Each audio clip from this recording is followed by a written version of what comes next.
வணக்கம். பல்சுவை பெட்டகத்தின் வாயிலாக உங்களை சந்திப்பதில் மிக்க மகிழ்ச்சி. இன்று ஜூன் 24 எம்.எஸ். விஸ்வநாதன் ஐயா அவர்கள் பிறந்த நாள். ஒரு பெரிய சகாப்தம். இசை உலகின் மாபெரும் இசை மாமேதை எம்.எஸ். விஸ்வநாதன். கேரள மாநிலத்தில் பாலக்காடு பக்கத்தில் இளம்புள்ளி என்ற கிராமத்தில் பிறந்தவர். சின்ன வயதில் மிகவும் கஷ்டப்பட்டவர், வறுமையில் போராடியவர். இவர் கூட பிறந்தவர்களெல்லாம் உண்டு.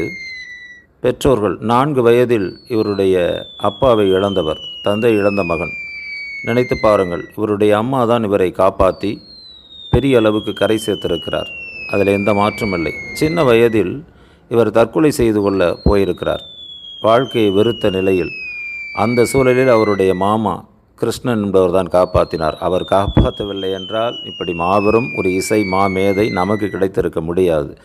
அவ்வளவு சிறப்பு வாய்ந்த அந்த மாபெரும் கலைஞன் கேரள மாநில நீலகண்ட பாகவதர் என்ற ஒருவரிடம் அவர் இசை பயிற்சி கற்றுக்கொண்டார். அதுவும் இவர் தானாக கற்றுக்கொண்டு, அவர் வியந்து, அவர் அழைத்து மீண்டும் கற்றுக் கொடுத்திருக்கிறார். நினைத்து பாருங்கள், வறுமை எந்த அளவுக்கு அவரை தின்றிருக்கிறது என்று.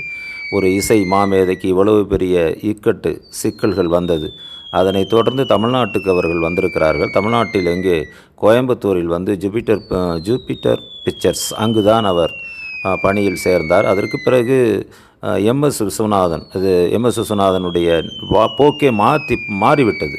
ஏனென்றால் அதற்கு பிறகு அங்கிருந்து சென்ட்ரல் ஸ்டுடியோவோ என்னவோ, அது மாதிரியான ஒரு நிறுவனத்தில் போய் மீண்டும் ஒரு ரூம் பாயாக சேர்ந்திருக்கிறார்.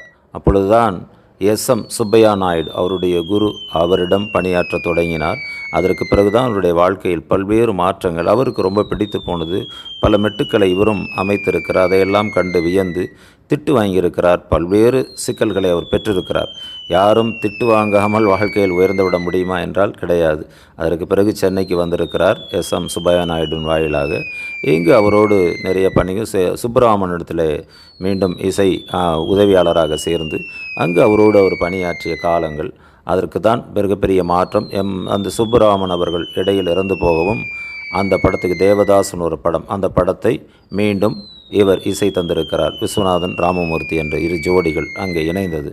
அவர் மூத்தவர், யார், நம்முடைய ராமமூர்த்தி அவர்கள். இருந்தாலும் விஸ்வநாத ராமமூர்த்தி என்றே போட்டுக்கொண்டார்கள். அது ராமமூர்த்தியினுடைய விருப்பம். அந்த அடிப்படையில் அவர்கள் இசையமைத்து கொண்டிருந்தது. ஜெனோவா என்ற ஒரு படம், எம்ஜிஆர் படம், அதில் இவர் புகழ் பெற்றார்கள். புகழ் பெற்ற அந்த இரட்டையர்களுடைய காலம் ஏறக்குறைய 60களெல்லாம் இவர்கள் தான் உச்சத்தை தொட்டார்கள். எம்.எஸ்.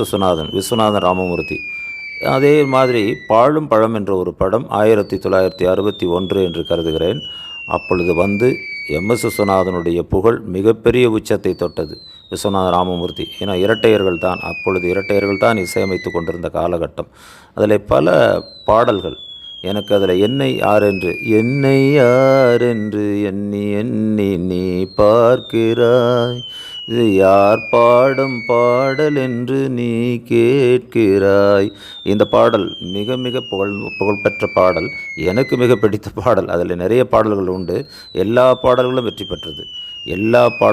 பெற்றது. இது வந்து ஒரு பார்வையற்றவராக, கண்ணில் மிகப்பெரிய கோளார், அவருடைய மனைவிக்கு முன்னாலேயே அவர் யார் என்று தெரியாது, அந்த சூழலில் பாடப்பட்டது. கண்ணில் நீர் வராதவர்களுக்கும் நீர் சுரக்கும், அப்படி ஒரு காட்சியை இந்த படத்தில் தந்திருப்பார்கள். அதற்கு பிறகு விஸ்வநாத ராமமூர்த்தி பாசமலர் என்ற ஒரு படத்தை, காவியத்தை தமிழ் சினிமாவுக்கு தந்தார்கள்.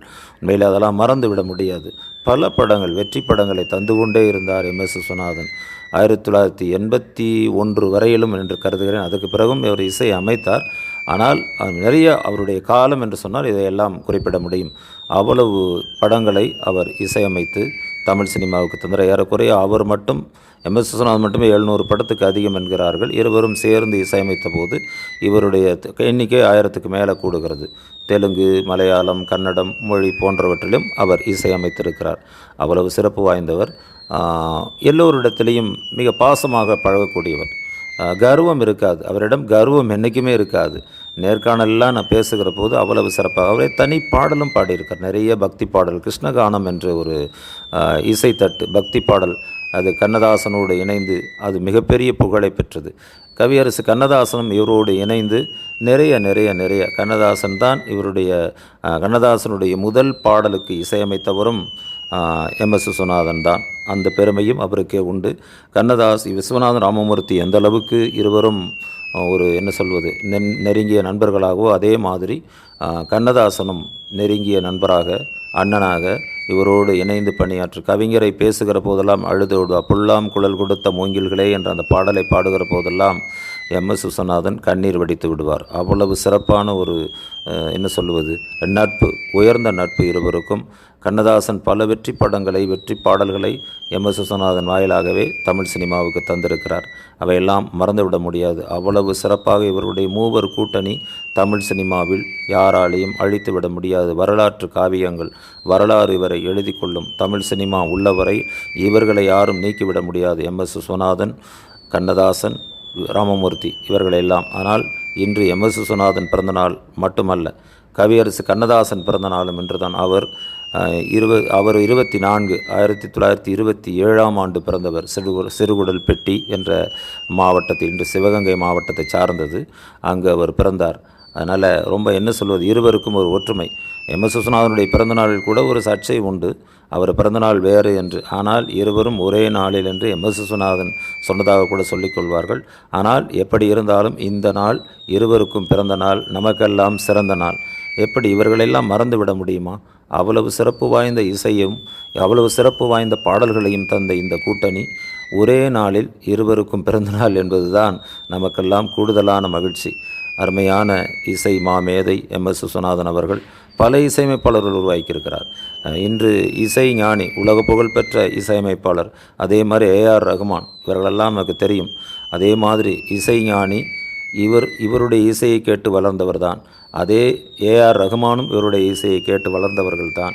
அப்படி இவருடைய இசை யாரையும் என்ன சொல்வது காயப்படுத்துவதில்லை. இசை இன்று காயப்படுத்துகிறது. அப்படிப்பட்ட இசைதான் வந்து கொண்டு இருக்கிறது பல நேரங்களில் இப்பொழுது. ஆனால் இவருடைய அந்த மெல்லிசை, சிவாஜி கணேசன் தான் இவருக்கு மெல்லிசை மன்னர்கள் என்று பட்டம் கொடுத்தார்கள். யாருக்கு? இவர் விஸ்வநாதன் ராமமூர்த்தி இருவருக்கும். உண்மையிலே மெல்லிசை தான். ஆனால் இந்திய நாட்டினுடைய உயர்ந்த விருதுகள் எல்லாம் இவருக்கு தரப்படவில்லை. அது மிகுந்த வருத்தம். அது ஏன் என்று இன்று அளவும் புரியவில்லை. இன்று ஒரு படத்துக்கு இசையமைத்தாலே விருதுகள் பெறுகிறார்கள். ஆனால் இவர் மக்கள் விருது மட்டுமே எம்எஸ் விஸ்வநாதனுக்கு கிடைத்திருக்கிறது. மக்கள் விருது பெற்ற மாபெரும் கலைஞன் எங்களுடைய எம்எஸ் விஸ்வநாதன் அவர்கள். அவருடைய பிறந்த நாள் நமக்கெல்லாம் சிறந்த நாள். கவியரசு கண்ணதாசனம் என்று பிறந்த நாள் என்று குறிப்பிட்டேன். ஆகவே இருவரும் மிகப்பெரிய சகாப்தம். தமிழ் சினிமாவில் யாரும் தூக்கி எறிந்துவிட முடியவே முடியாது. எதிரி கூட கொண்டாடியே ஆக வேண்டும். எதிரி கூட கொண்டாடிய கண்ணதாசனுடைய பாடல் தமிழ் நெஞ்சங்களை தாளாட்டுகிறது. பிறந்த நாள் விழாவா அல்ல இறந்த நாள் சோக நிகழ்ச்சியா, மிகப்பெரிய கொண்டாட்டமா, எல்லாத்துக்கும் வாராயோ தோழி வாராயோ. திருமண வீடுகளில் ஒலிக்காத நேரமில்லை இல்லையா? அப்படி ஒரு சிறந்த பாடல். போனால் போகட்டும் போடா, அந்த படம் பாழும்பழம். அந்த பாடு இறந்த நிகழ்ச்சியில் அந்த பாட்டை போடுவார்கள். இவ்வளவு சிறப்பு வாய்ந்த மாபெரும் அண்ணன் தங்கச்சியா, மலர்ந்து மலராத என இந்த பாடெல்லாம் யாரும் மறுத்துவிட முடியாது, ஒதுக்கிவிட முடியாது. அப்படி நிறைய கண்ணதாசனுக்கும் இவருக்கும் உள்ள ஒரு உறவை தன்னுடைய சூழ்நிலை சுச்சுவேஷனுக்கு பாடல் எழுதுவதில் கவியரசு கண்ணதாசனுக்கு நிகர் கண்ணதாசன் தான். அப்படி ஒரு சம்பவம் நடந்ததை எம்எஸ் விஸ்வநாதன் தன்னுடைய பேட்டியில் ஒரு முறை குறிப்பிட்டார். இவர் ஒரு முறை வீட்டில் இருக்கிறார், தூங்கிவிட்டார். இவருடைய உதவியாளர் ஃபோன் வந்தோடனே இது மாதிரி பாடல் எழுது, இல்லை ஐயா தூங்குகிறார் என்று சொல்லிவிட்டார். பிறகு எழுந்து போக வேண்டும். கண்ணதாசன் இந்த செய்தியை தூங்கிறான்னு சொன்னவுடன் ராமண்ணாவிடம் சென்று, சரி நான் ஒரு சுச்சுவேஷனுக்கு ஒரு பல்லவி பிறந்திருக்கிறது, அந்த பல்லவியை வந்தவுடன் விஸ்வநாதன்ட்ட கொடுங்க, அவன் இசையமைக்கட்டும், நான் அடுத்து வந்து சரணமெல்லாம் எழுதி கொடுக்குறேன்ட்டு போய்விட்டார். ராமண்ணா அந்த பல்லவியை பார்த்து விட்டு, அடாடா நம் படத்துக்கு மிக பொருத்தமாக இருக்கிறது எடுத்து வைத்து கொண்டார். உடனே எம்எஸ் விஸ்வநாதனுக்கு மீண்டும் விஷயம் தெரிந்தவுடனே அவசரமாக ஓடுகிறார்.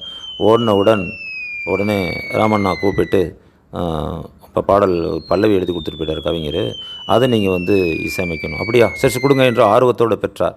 பெற்றவுடன் கோபம் உச்சத்துக்கு ஏறிவிட்டது. மூக்கு மேலே கோபம் மேலே அந்த மாதிரி, என்னையா பாட்டு எழுதியிருக்காரு என்ற ஒரு மிகப்பெரிய கோபம். என்ன வரி தெரியுமா?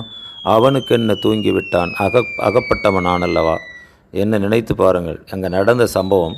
ஆனால் படத்துக்கும் பொருத்தமாக இருக்கிறது. அவருக்கு செய்தியும் சொல்ல வேண்டும். ஆகவே 3 நிலையவும் சரியாக பயன்படுத்தி கொண்டவர் கவியரசு கண்ணதாசன். அதற்கு பிறகு கோபம் வந்தாலும் அதை இசையமைத்தார். அந்த பாடல் வெற்றி பாட்டாக வந்தது. இப்படி இவர்கள் இருவருக்கும் இடையிலே சுவாரஸ்யமான பல தகவல்கள், பல நிகழ்ச்சிகள் நம்மை என்ன சொல்வது, ஆச்சரியத்துக்கு உட்படுத்துகிறது. அந்த காலம் பொற்காலம், அதில் எந்த மாற்றமும் இல்லை. அந்த பொற்காலத்தில் நாம் வாழவில்லை என்ற ஒரு வருத்தம் இருக்கிறது எனக்கெல்லாம். இருந்தாலும் அதை இப்பொழுது நாம் கேள்விப்படுகிற போது மிகுந்த மகிழ்ச்சி. பல வெற்றி படங்களை தந்த இருவரும் இன்று பிறந்த நாள். அந்த இருவருக்கும் நம்முடைய மகிழ்ச்சியை தெரிவித்துக் கொள்கிறோம். ஏனென்றால் அவர்கள் இல்லையெனில் இந்த திரையுலகம் இருந்திருக்குமா என்றால் நிச்சயமாக இல்லை. திரையுலகத்தில் அவ்வளவு சாதனைகள் படைத்தவர்கள். சகாப்தம், அதில் எந்த மாற்றம் இல்லை. இருவரும் ஒரே நாளில் பிறந்திருப்பது நமக்கெல்லாம் கூடுதலான சிறப்பு. இவர்களுடைய பாடல்களை கேட்டுத்தான் பலரும் வளர்ந்திருக்கிறார்கள். நான்லாம் கொஞ்சம் கொஞ்சம் கிறுக்குகிறேன்னா கவியரசு கண்ணதாசனுடைய பாடல் வரிகள் தான். அவருடைய வரிகள் ஒவ்வொன்றும் மிகப்பெரிய தத்துவம். நான் அவருடைய கண்ணதாசனுடைய பாடலை கேட்பதற்கு ஒரே ஒரு பாடல் தான் எனக்கு சான்றாக இருந்தது. ஒரு வரி வரும் அந்த பாடலில், பாம்பு வந்து கொத்தையில், அதாவது அதற்கு முன் துன்ப வரும் வேளையிலே சிரிங்க என்று சொல்லி வைத்தார் வள்ளுவர் சரிங்க. அவர் அக்செப்ட் பண்ணுவார், சரி என்று ஓகே கொண்டு அடுத்து எழுதுவார், பாம்பு வந்து கடிக்கையில் பால் உடல் துடிக்கையில் யார் முகத்தில் பொங்கி வரும் சிரிப்பு. சோகமாக இருக்கிற போது, ஒரு பாம்பு கடிக்கிற போது எவனாவது சிரிப்பானா என்று ஒரு மிகப்பெரிய கேள்வியை கேட்டவர். அவ்வளவு சிறப்பு வாய்ந்தவர். மலர்கள் நனைந்த பனியாலே என்ற ஒரு பாடல் எனக்கு மிகவும் பிடிக்கும். சேர்ந்து மகிழ்ந்து போராடி தலை சீவி முடித்தே நீராடி கன்னத்தை பார்த்தேன் முன்னாடி பட்ட காயத்தை சொன்னது கண்ணாடி. எவ்வளவு சிறப்பான அந்த முதல்வர் காட்சியை ஒரு பெண் எழுத வேண்டும். ஒரு பெண்ணாக கவியரசு கண்ணதாசன் எழுதியிருப்பார். அவ்வளவு சிறப்பு இல்லையா? அந்த கன்னத்தை பார்க்கிறார் குளித்து விட்டு, கன்னம் காயமாக இருக்கிறது கண்ணாடியில். எவ்வளவு சுவாரஸ்யமாக எழுதியிருக்கிறார். என்ன நிலாவில் துயர் செய்தான் அதில் எத்தனை எத்தனை சுகம் வைத்தான். ஆம், அந்த ஒரு போராட்டம், அதாவது ஒரு இரவு போராட்டம் தான். ஆனால் அதுவே நமக்கான ஒரு இன்பம் என்று குறிப்பிட்டிருப்பார் அந்த பாடலில். இப்படி நிறைய பாடல்களை கூட சொல்லிக்கொண்டே போகலாம் கவியரசு கண்ணதாசன். அதுவும் கண்ணதாசனும் எம்.எஸ். விஸ்வநாதனும் இணைந்து விட்டால் சொல்லவே தேவையில்லை. அவ்வளவு சிறப்பு வாய்ந்த இசை நமக்கு கிடைத்தது. அந்த பாடல்களை ரசிப்போம். இருவருடைய அந்த செயலை நினைத்து அவர்களுடைய பாடல்கள், அவர்களுடைய இசையை மக்கள் மத்தியில் தெரியாத இன்றைய இளைஞர்களுக்கு நாம் சொல்லித்தருவோம். மிகப்பெரிய அவர்களுடைய படங்கள் எல்லாம் படம் அல்ல, பாடம். மறந்துவிடக்கூடாது.